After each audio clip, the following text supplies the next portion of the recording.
Hi, I'm Ryan with the Talos Drones Technical Support Team, and I'm here to show you how to take off a propeller from the T50 drone. So the first thing you do is take off these two screws right here. Pretty simple. And then you take off this upper cover and then the top gaskets, and then you're able to pretty much take off the propellers. So here we go.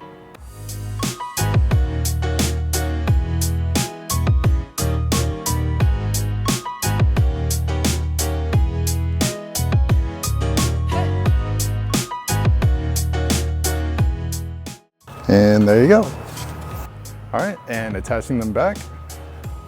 So essentially when you have your new propellers, same thing. When you have your propellers off, and it's just this. So you'll, for the bottom, it's gonna be one of these yellow gaskets on each side. Then you do the propellers. So these are the upper counterclockwise propellers in this case. And then two gaskets on top.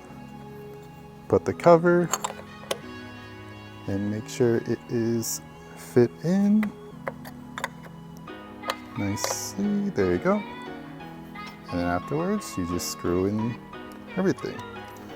And then the difference between these propellers versus the T40, these propellers are painted white specifically to be more heat resistant than the T40, because in the T40 there were situations where in hotter areas the propellers would be easily bendable and in some cases warp to a degree that should not be safe to use.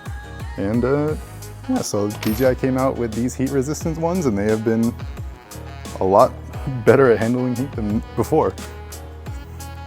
And a little tip that I do is I adjust these so when you open and close them, the motor shouldn't rotate and it stays in place. That's my way of evening out how tight these should be. So yeah, and there you have it. And that is how you attach and remove a T50 propeller. I'm Ryan from Talos Drones, and be sure to follow us on our socials, subscribe, all that.